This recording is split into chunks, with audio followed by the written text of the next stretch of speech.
quote, the ketamine queen. We charged 5 defendants in this matter.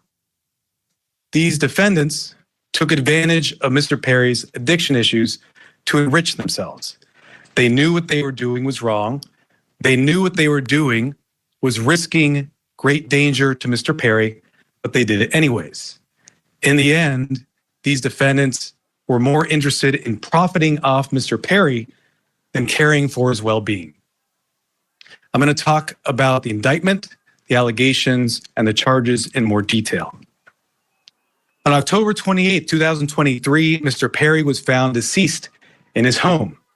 An autopsy was conducted following his death. That autopsy showed that he had died due to the acute effects of ketamine.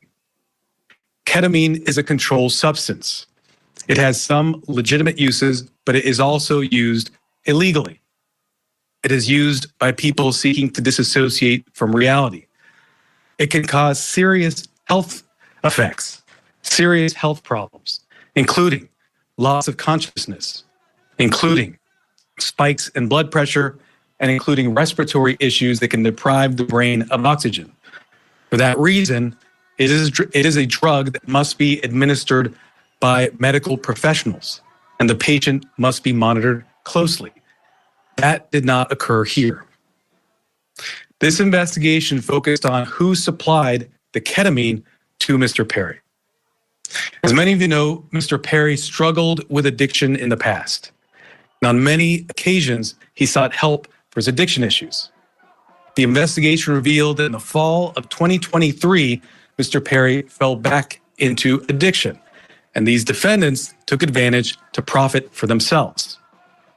The 2 lead defendants in this case are defendants Salvador Plasencia and defendant Jasvin Sanya. First, I'll talk about defendant Plasencia.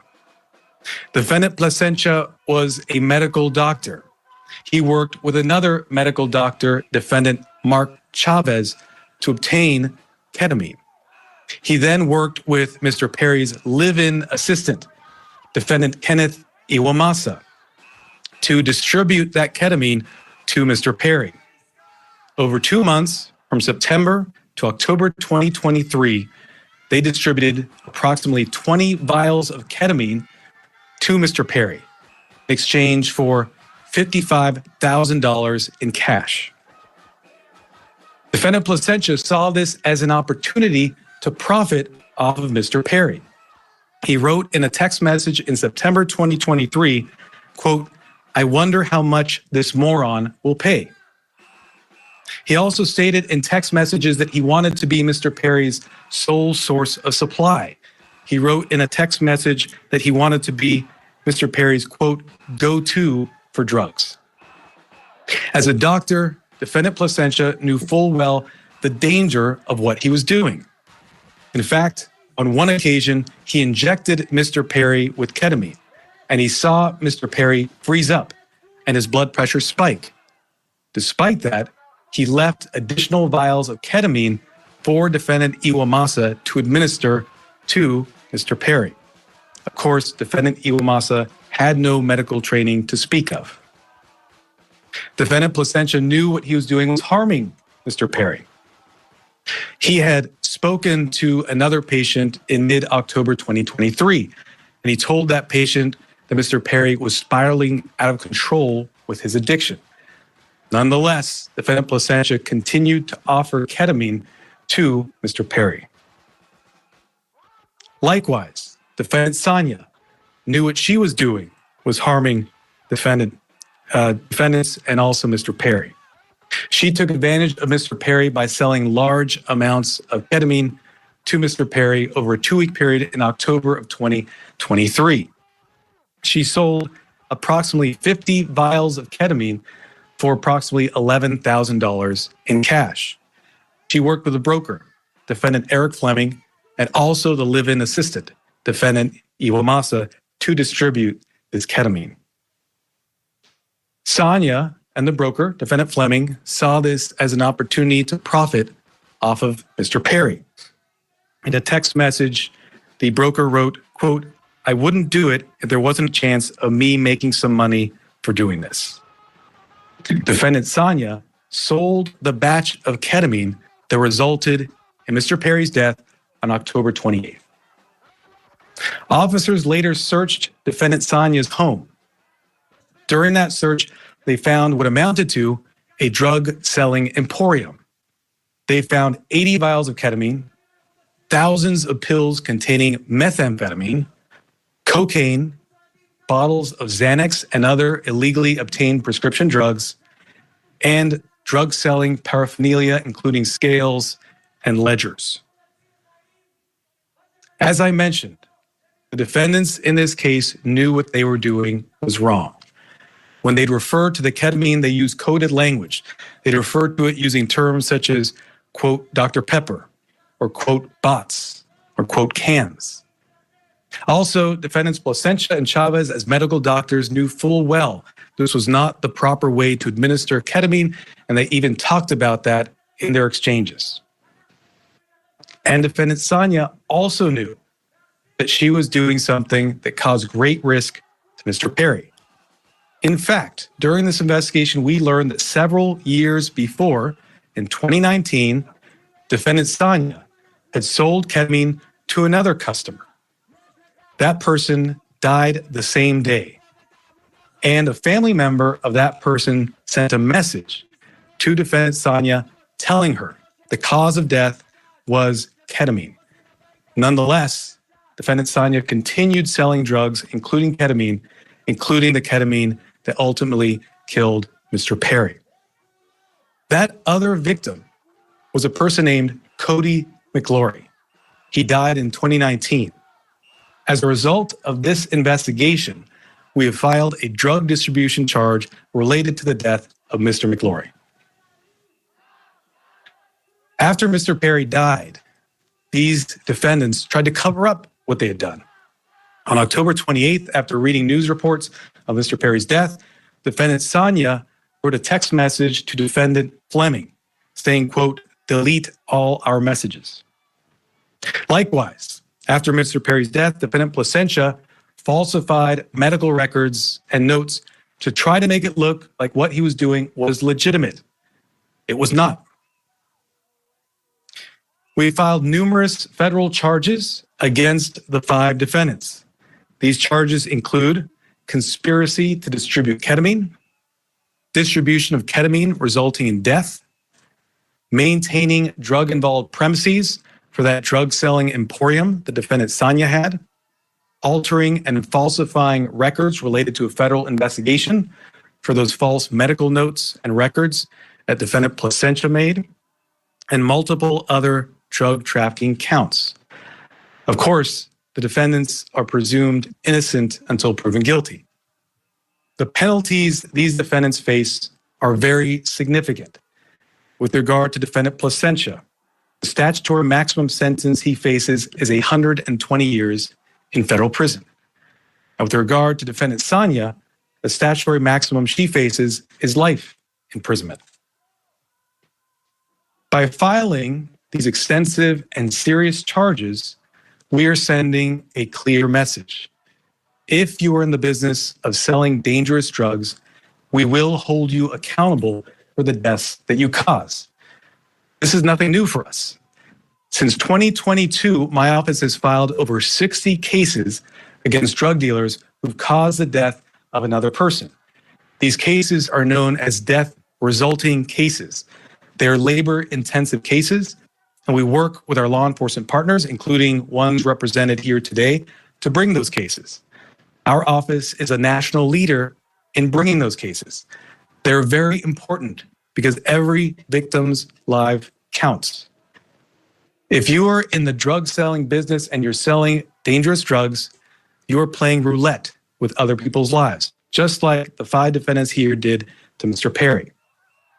Defendants nowadays are on full notice that the products they sell could result in the death of another person.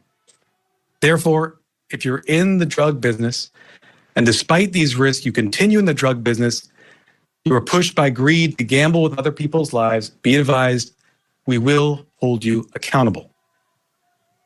I want to thank our partners in this case, the Los Angeles Police Department, the Drug Enforcement Administration, and the U.S. Postal Inspection Service. These investigators did a phenomenal job digging into the case, looking at every angle to develop a case, a strong case against not only those who killed Mr. Perry, but also Mr. McLaury. I want to note that these cases are important and will continue to collaborate with our law enforcement partners to bring them, to ensure that justice is brought to every victim. And finally, let me thank the prosecutors responsible for the investigation and the prosecution of this case. Those are Assistant United States Attorneys Ian Yanello and Xiaohan Tsai. And now I'd like to introduce Chief of Los Angeles Police Department, Dominic Choi. Okay, we'll get a break in here, then we'll hear from Chief Choi. Martin Estrada with the U.S. Attorney's Office outlining 5 people have been arrested in connection to the death of actor Matthew Perry, and boy, he laid out quite a compelling case that they have against them. We'll get a break, hear from the Chief right after this. Tonight on Closing Arguments, prosecutors say he stabbed a journalist after waiting outside his home. We'll bring you key moments from the case against Robert Tellis. Closing Arguments with Vinny Politan, tonight at 8/7 Central, only on Court TV. Friday nights, the WNBA is on Ion. This week, the Mercury travel to Indy, followed by the Sun facing off against the Wings in Dallas. Coverage starts Friday night at 7. Check local listings for games in your area. Ion, it's on.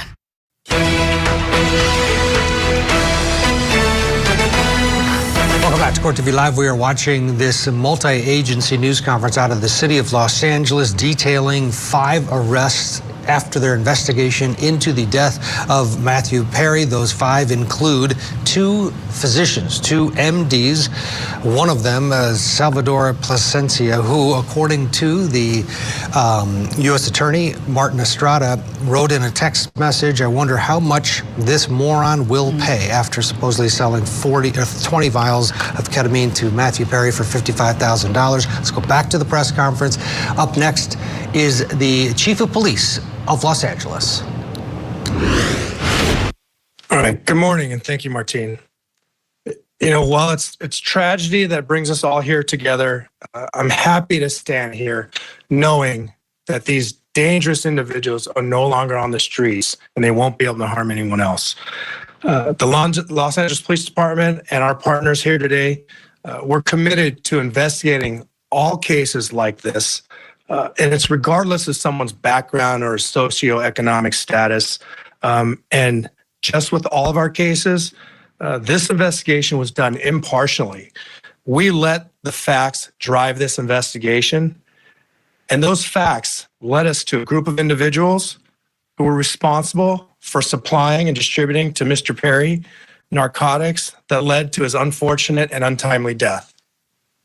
The group standing here today, it's a prime example how our partnerships and our collaboration can yield meaningful results. I want to thank LAPD, our robbery homicide division, who's standing in the back there, the U.S. Attorney Martin Estrada and his team, the DEA and her team, as well as the U.S. Postal Inspection Service and their team for their hard work, diligence, and real patience. Now, I know people think this took a long time, but there was a lot of work, a lot of investigative strategies that went into this to make sure that there's a solid case and that we can pursue this in the courts. Our relationship with our federal partners, it helps us ensure that these criminals will have meaningful sentences and be an example for anyone that is willing to risk or jeopardize distributing and supplying unlawful or narcotics to anyone. And I just really want people to know that that is the message. You cannot get away with this regardless of your background or socioeconomic status. Breaking the law is breaking the law, and you are dangerous and you are jeopardizing lives. So thank you all of my partners for being involved in this and bringing us to where we are at today. And at this time, I'd like to introduce DEA Administrator Ann Milgram.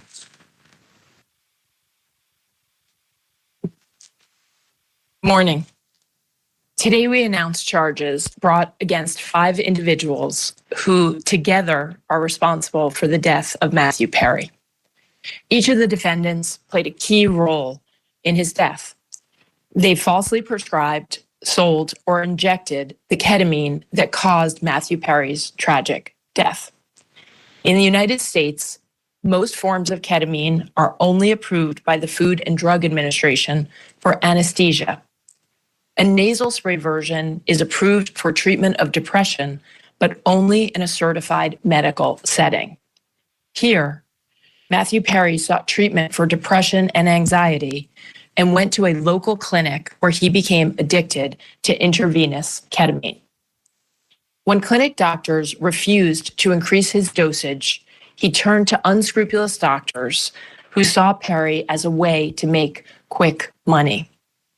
Dr. Plasencia and Dr. Chavez violated the oath they took to care for their patients. Instead of do no harm, they did harm so that they could make more money. Without performing any medical evaluation or monitoring, they supplied Matthew Perry with large amounts of ketamine in exchange for large sums of money, charging Perry $2,000 for a vial that cost Dr. Chavez approximately $12. As Matthew Perry's ketamine addiction grew, he wanted more, and he wanted it faster and cheaper. That is how he ended up buying from street dealers who sold the ketamine that ultimately led to his death. In doing so, he followed the arc that we have tragically seen with many others, whose substance use disorder begins in a doctor's office and ends in the street. Perry turned to his street dealer, Eric Fleming, who sourced his ketamine from a drug trafficker known as the Ketamine Queen, Jasveen Sangha. The ketamine supplied by Sangha would ultimately be the dose that took Matthew Perry's life. Sangha knew that the ketamine she supplied could be deadly, since in 2019, she had sold ketamine to Cody McLaury, who died at the age of 33. But despite this knowledge, she continued to sell ketamine and methamphetamine throughout Los Angeles. Matthew Perry's journey began with unscrupulous doctors who abused their position of trust because they saw him as a payday. And it ended with street dealers who sold him ketamine in unmarked vials. The desperation that led Perry to these individuals was not met with help, as it should have been from the doctors, but instead it was met with exploitation. Exploitation by those who should have guided him toward help. This betrayal of trust is at the heart of this tragedy. Since 2023, DEA has investigated nearly 500 drug poisoning and overdose cases just like Matthew Perry's. We run a national initiative known as OD Justice, where we work with our state and local law enforcement partners to conduct investigations after someone has passed away. And it is important to note that the national model we today have in every 50 state across the United States is based on the work that started here in Los Angeles. We began this work with our partners in the Los Angeles Police Department and with other local police departments and sheriff's offices in California, in the Los Angeles area, and with the U.S. Attorney's Office. And today it stands as our national model for this critical work. Together, as part of OD Justice, we work to bring justice for the lives that have been lost and to stop others from dying. Regardless of the size or scope of a drug distribution network, the DEA will work nonstop to uncover and disrupt this illegal activity, and in this case, the deadly activity. I want to close by noting that Matthew Perry's death is not just a tragic overdose. After his 2020 book openly discussed his struggles with substance use disorder, Matthew Perry told podcast host Tom Power that he would prefer to be remembered for helping people rather than for his work on Friends as Chandler Bing. And so perhaps what has happened and the tragic details that we are discussing today can help others and save lives. I want to thank the Los Angeles Police Department, the United States Postal Inspection Service, and the United States Attorney's Office in the Central District of California for their tremendous partnership and their outstanding dedication to this case. I also have the privilege of serving every single day with the men and women of the DEA. And today I want to particularly recognize the outstanding work of our Los Angeles Field Division, as well as our diversion investigators who tirelessly worked on this case to bring justice to the victims and the families. Thank you. It's now my privilege to introduce Postal Inspector Shields.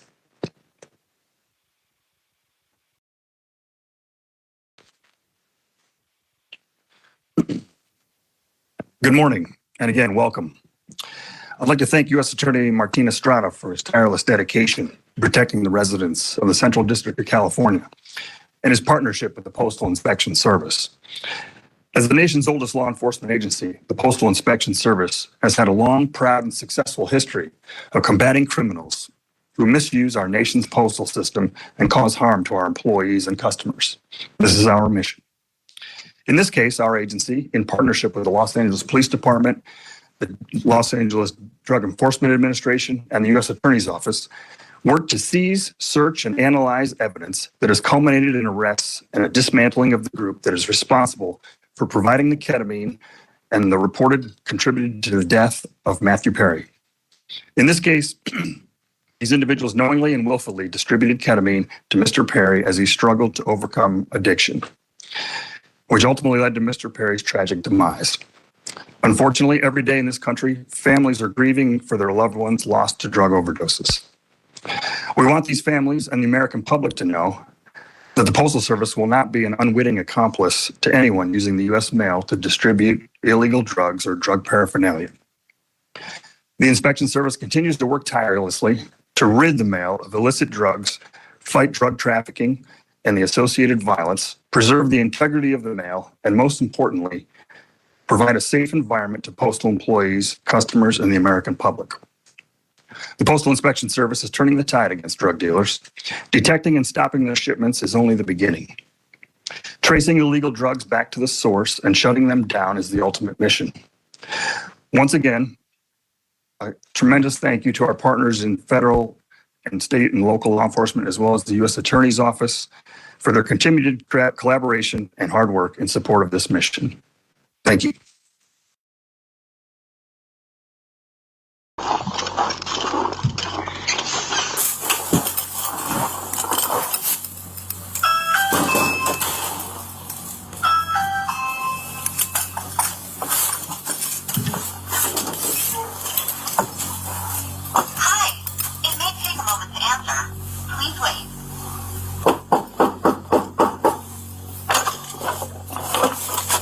Hello? Hello?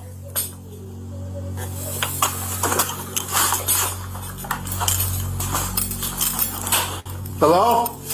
Please come here. I don't know what to do. Yes.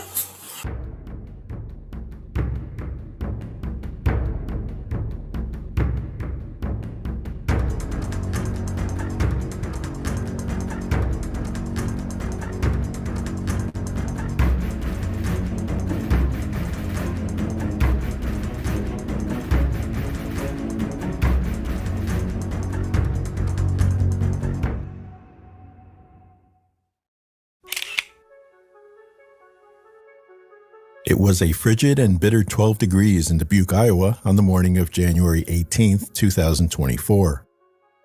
Christy Fullman was heading to the 1600 block of Avoca Street to meet her good friend, 46-year-old Jennifer Ann Daisy, for a planned coffee date. Jennifer was still recovering from the removal of brain tumors some months earlier, and Christy had been there to support her throughout that experience. But this day felt different. There was an unsettling aura in the air and inexplicable tension hinting at something awry. As Christy approached Jennifer's front door, she let herself in and was startled to find Jennifer's 28-year-old son, Tyler, in a state of undress in the living room with his back turned. She quickly stepped outside and waited. Moments later, she heard a door close and returned inside to wait for Jennifer.